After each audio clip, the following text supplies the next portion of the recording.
The brutal assault of Tyron McAlpin, a case of misplaced justice and systemic failure. The case of Tyron McAlpin, a deaf black man with cerebral palsy, highlights a deeply disturbing pattern of police brutality and the devastating consequences of unchecked bias within law enforcement. Last August, McAlpin became the victim of a violent assault at the hands of Phoenix police officers, an incident caught on video and subsequently sparking public outrage and calls for accountability. This detailed account unravels the events leading up to the assault, the subsequent disciplinary actions, or lack thereof, and the broader systemic issues it exposes. The incident began with a 911 call reporting a disturbance at a store. Crucially, the caller described the perpetrator as a white man. Officers Harris and Sue arrived on the scene, and based on a claim by a white individual who asserted he'd been assaulted by McAlpin while trying to stop a bike theft, targeted McAlpin, who happened to be in the vicinity. This immediately raises concerns about the validity of the initial complaint and the officer's subsequent actions, which appear to be heavily influenced by racial bias and a failure to properly investigate the situation. The body camera footage paints a starkly different picture than the officer's official report. While Officer Harris claimed McAlpin aggressively attacked him, the video clearly shows the opposite.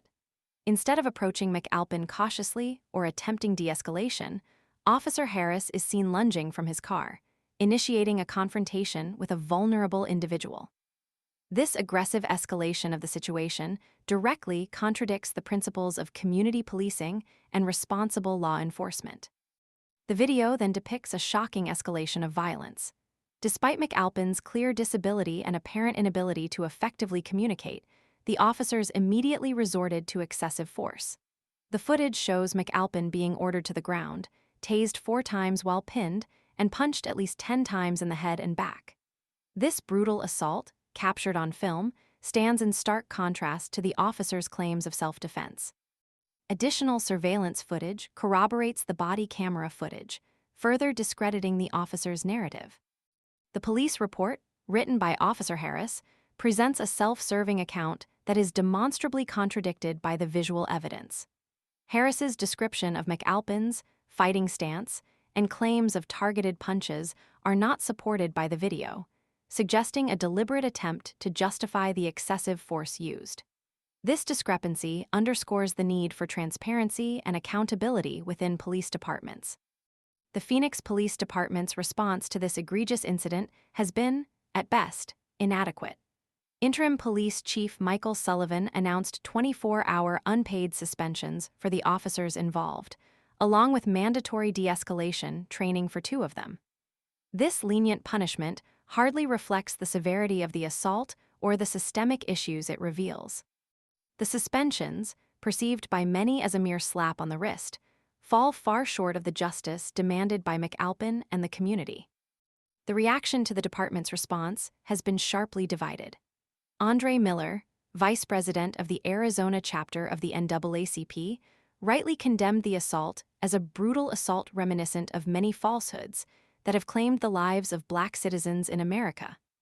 He pointed out the critical fact that McAlpin was not a suspect in any crime and was simply in the wrong place at the wrong time.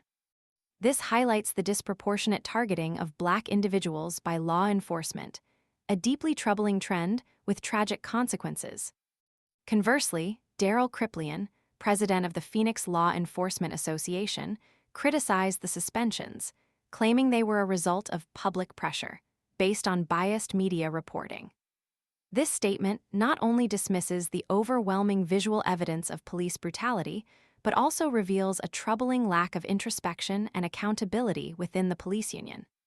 Such a defensive stance, further, reinforces the need for external oversight and reform within police departments nationwide.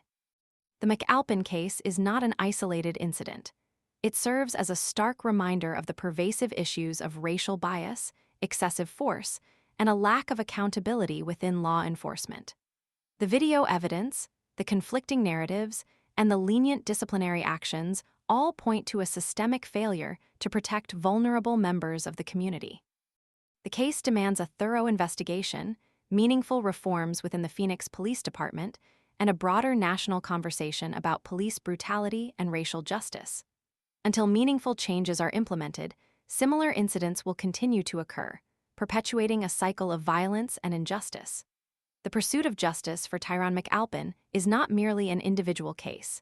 It is a fight for systemic reform and a commitment to a more just and equitable society for all.